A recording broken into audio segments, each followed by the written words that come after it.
Hey there, Mr. Reddit here. Welcome back to another episode of r/Entitled Parent Stories. Our first story we'll be reading today, entitled Mom Steals My Headphones While I Have an Outburst Thanks to My Mental Disease. After that time we had to call the cops. And after that, they want my money? Oops. Now Karen told me if we can get 1,000 likes on this video, she won't try stealing anyone else's headphones for an entire week. So please smash that like button. And if you're new, subscribe and turn on notifications for new stories from Reddit every single day. Don't forget to check out the official merch of the Re-Army, link below. And join as an official member of the Re-Army, and I'll give you a shout out in our next video. Entitled Mom Steals My Headphones While I Have an Outburst Thanks to My Mental Disease. So, some backstory. When I was 5 years old, I tripped over and fell off the stairs and damaged my brain. I got this condition called PBA, and it's a disease that makes a person get uncontrollable bursts of laughter and or crying, most of the times when you feel a sudden change in emotion, but it can also just happen at random. I mostly have crying outbursts. The condition wasn't really known until the Joker 2019 movie released, where Arthur Fleck has the condition. Most people start thinking I am faking it because I want to look cool. When I was younger, my parents always had to drive me to school, but now I'm older. I don't want to say my age, but I'm a teenager. I can control my outbursts better. I can't cycle to school though, because if I get an outburst on my bike, I can trip over and hurt myself and or others. Also, my school is pretty far away, and I wouldn't even like to cycle so long every day. So I always take the train, around a 20-minute train ride. To control my outbursts, I listen to music. It makes me feel relaxed, and most of the times, I don't get any outbursts. But sometimes, my phone's battery is low, and I can't let it die, because if something happens to me, I need to call my parents, and it's hard to ask someone for their phone while laughing or crying. Anyway, enough backstory. That was way longer than I thought. Let's start with the real story. This is what I remember. Me sits in train listening to music. Entitled Mom steps into train and sits behind me. Me listens to my music. I get taken away by the music, so I accidentally start singing louder and louder. People in the train start looking at me, and when I realize what I'm doing, I apologized and stopped singing. Entitled Mom. Hey, you had a nice voice. What song were you singing? I think she was trying to sound like a nice person. I don't know why she started so nice. Me looks up. Oh, hi, thanks. The song was Feel It Still. It's my favorite song ever, and always have it on a 1-hour loop. I'll look it up. Thanks. No problem. A few minutes pass, nothing happens. Entitled Mom. Hey, can I ask you something? Yeah, sure. Just make it quick. I need to get out soon. Where did you get those headphones? My son would really like them. I bought them online. Insert website from my country. Thanks again. No problem. Again. I was thinking, such a nice lady. Oh boy, was I wrong. I arrive at my stop and get off the train. Go to school. Nothing important happened. School in a nutshell. I get back to the station after school and am waiting for my train when I notice the Entitled Mom. I found it strange because she was still sitting on the train when I got out, but now she was waiting at my stop. I didn't really care about it though and just waited for my train. However, my phone gave me a notification that its battery was low, so I unplugged my headphones and just hoped I didn't get an outburst. Entitled Mom noticed me and walks towards me. Hello, do you remember me? The woman on the train earlier today. Oh, hi. Yeah, I remember you. I'm pretty confused why she is even talking to me. Where are your headphones? I wasn't really trusting her. None of your business. Come on, show me them. Why? I looked them up online, and they are really expensive, so I wanted to look at yours. I have been waiting all day here. Me. Now I realized she's basically a psycho. If you want to look at them, search it up online again. After what felt like hours, finally my train arrived, and I didn't say a word to the lady and just left her and went into the train, searched my seat, and hoped this would be the end. But no, she follows me. Just let me look at them, now! Stop harassing me, lady. My conscience said I was gonna get an outburst. Please stop! Just for a split second. No! My breaking point. I get a laughing burst this time. Why are you laughing? I can't stop laughing. People start looking at me. Stop, idiot! Just give me the darn headphones.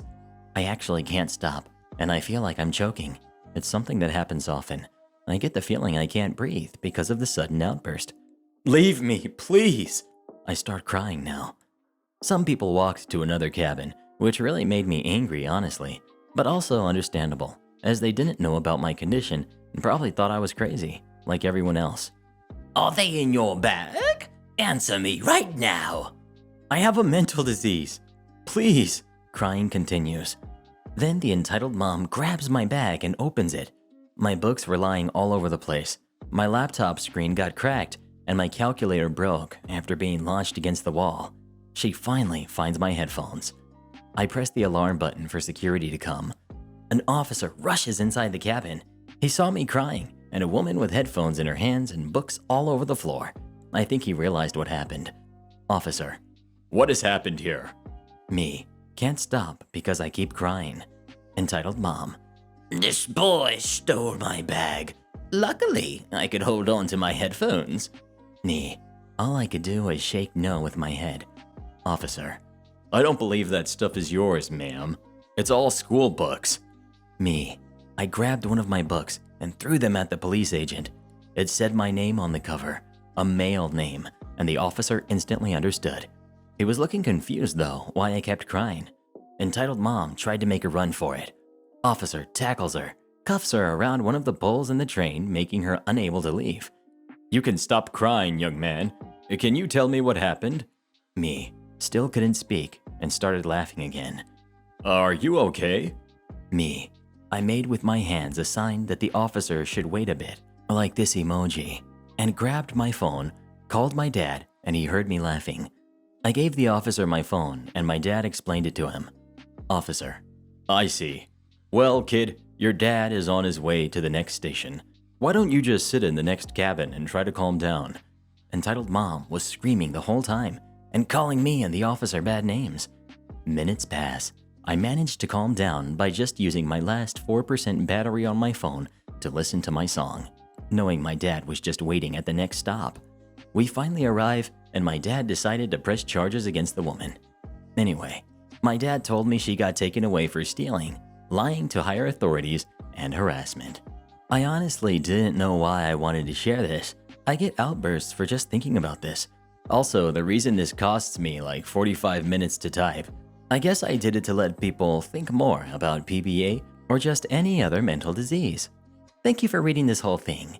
If you made it to here, say turtle or turtle emoji, because I love turtles. Next we've got that time we had to call the cops. So, at the time I was working in a place that sells undergarments for both men and women. Men's was actually our best-selling department. The most important fact to know in this story is that boxers cost more than boxer briefs. Moving right along. You know how customers just love to pick things up and abandon them in the wrong place?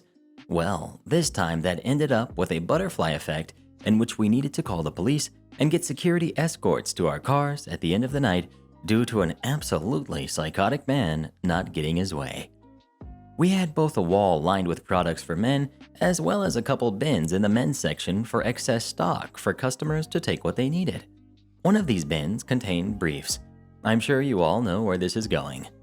A large, red-headed man, like at least 6 feet tall and 250 pounds, muscular, walks up to coworker's register with a pack of boxers and a pack of socks to get our buy one get one 50% off promotion. This is Crazy Man. Coworker, who's a little old lady by the way, rings up his items and tells him his total. I'm on the register next to her, and it was a busy weekend day, so I can hear all of this. Not that I'll need to be that close. Crazy Man starts flipping out. Crazy Man. Why is it so expensive? I didn't pick anything up that expensive. Coworker. Well, the socks cost this much, and the boxers cost this much. So with the sale, that's what the total comes to. No, the boxers cost less than that. I read the sign. They definitely cost less. Would you mind showing me where you picked these up, sir? Crazy man brings her over to the bin. Coworker. I'm sorry, sir. It looks like another customer put these in the wrong spot, pointing to where the boxes are on the wall. They're actually this much. My manager was in the men's section and stopped what she was doing to listen in. Crazy man. Well, you had them in the wrong place, so you have to honor that price. Sir, I don't have control of where other customers leave things. There are no other boxers in this bin. They cost this much. If it was an error on our part, I would honor it, but it isn't. You need to honor the price. No, sir. I can remove the item if you aren't interested. Are you stupid? You need to do what I said. Manager intervenes. Manager. Excuse me, sir. What seems to be the problem?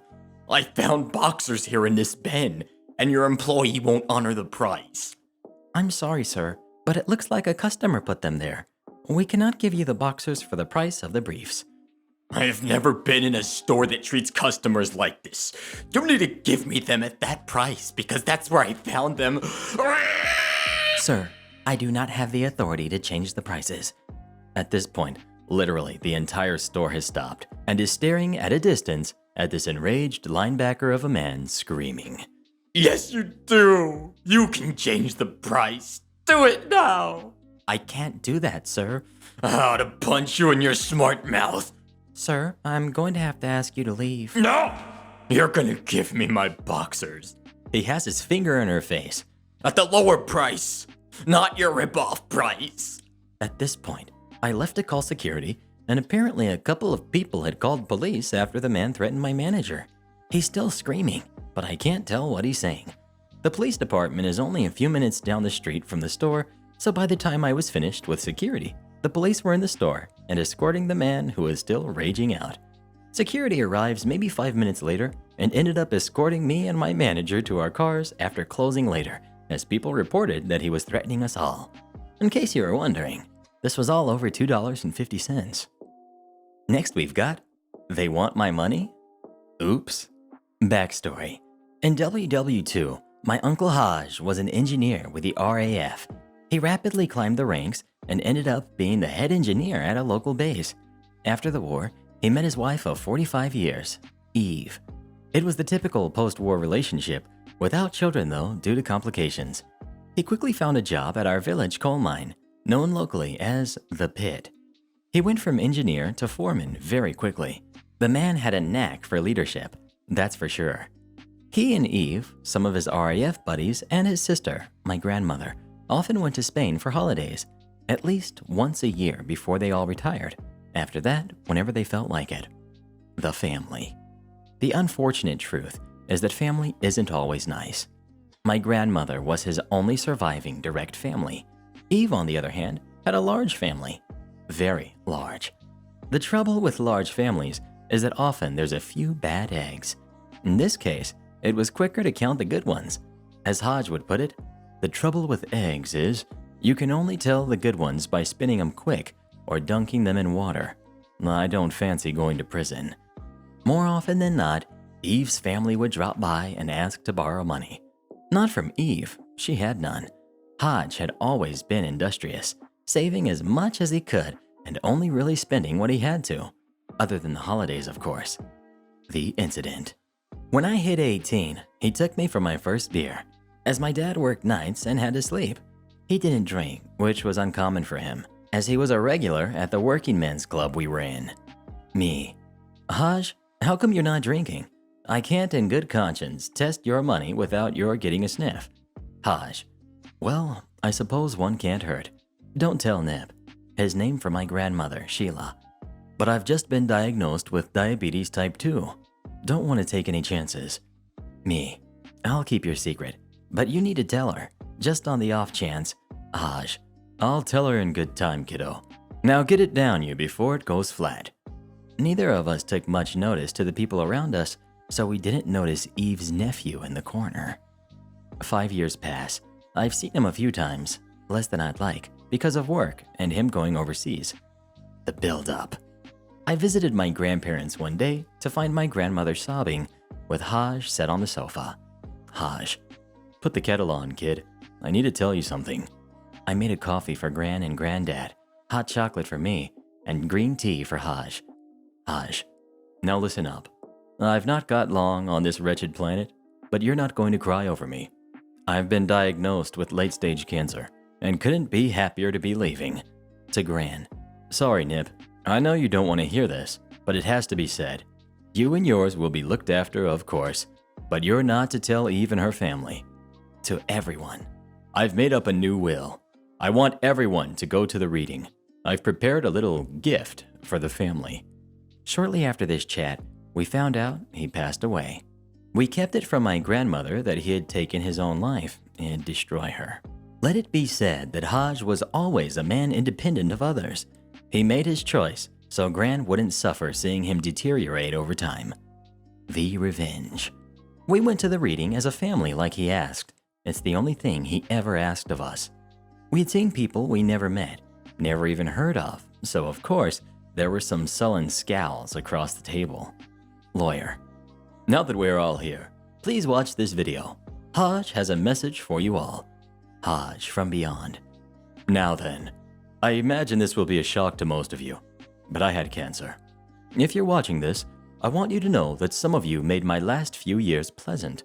Others, well, we'll get to you. To my side of the family. Not one of you came to me asking if I was all right or wanted anything doing. Instead, you asked if I wanted a hand with anything. For this, I thank you. I've never had anyone do anything for me unless they were my underlings in the RAF, and I didn't aim to start when I found out I was on my way out. You knew me better than most of my close family. I'll tell you if something's wrong. Good on you. Now then, let's get to the good bit. To Eve's family. You lot.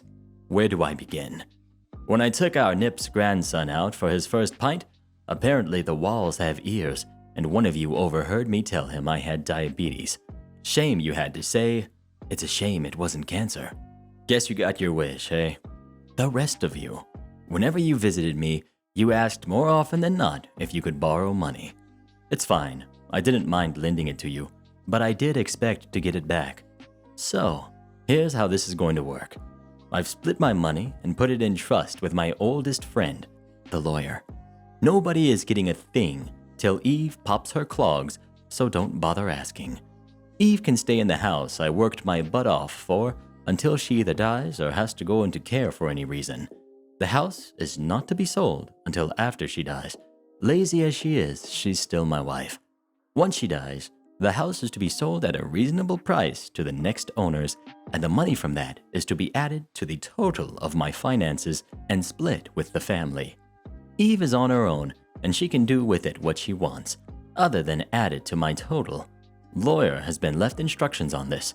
Now here's how it'll be split. If you've borrowed money from me and paid it back, you'll get a fair share based on your age at the time of my passing. If you haven't repaid the money you borrowed, you'll still get a cut, minus what you owe me. For some of you, I hope you know I'm laughing at your squirming from beyond the grave. Deserves you right. Nip, my only living family.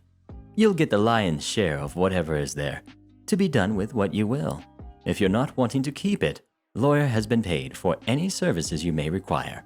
Trust him, he's a good lad and saved my butt on more than one occasion in the war. Nip's sons, you will get a decent chunk to help with whatever you need, and your children will be provided for as well. To my mom, not once have I heard anything bad about you. You're getting a cut too.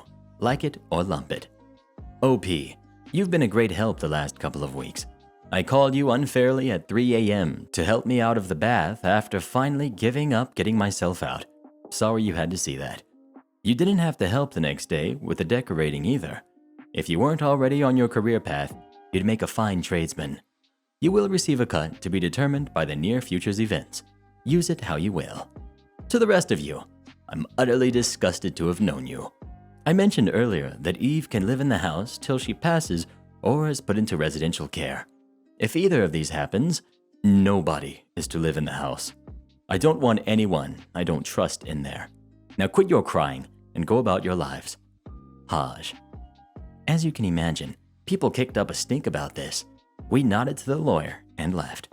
Shortly after the funeral, Eve went into a retirement home with her own money. Hodges was locked up as per his request. She had more than enough to keep her afloat for many more years. A couple of months down the line, we all got called back to the lawyer's office. A little bemused. Again, we're directed to watch a video. Hodge: I'm not surprised that this video has been played. Some of you just didn't follow my orders. If you're watching this, it means that someone I don't trust was found to be living in my house. I don't give a hoot who it is. Lawyer has instructions of what to do next. But for the sake of his voice and sanity, whoever was found in the house against my wishes is now stricken from the will entirely. If the others feel they want to share their money with you, that's their loss. You'll not get a penny from me. As it turns out, my cousin, who bullied me in school, and her family, as in her on and off boyfriend, 2 kids, and a dog, had moved into the house after convincing Eve to move out because they needed the house. What they hadn't counted on is nosy neighbors. Hodge asked them to watch the house, and if they saw anyone new in there or any signs of moving, to report it to the lawyer for updates. In return, they'd get a cut of the money he had. They're good people. The lesson: don't mess with a war vet. And shoutouts to our re-generals of the day. Trevor, who left more rees than I've ever seen before in my life. You rock. I am Meep, McLovin Mods, and Midnight. Become tomorrow's re-generals by leaving as many rees as you can in the comments below. And watch this video next. You'll love it.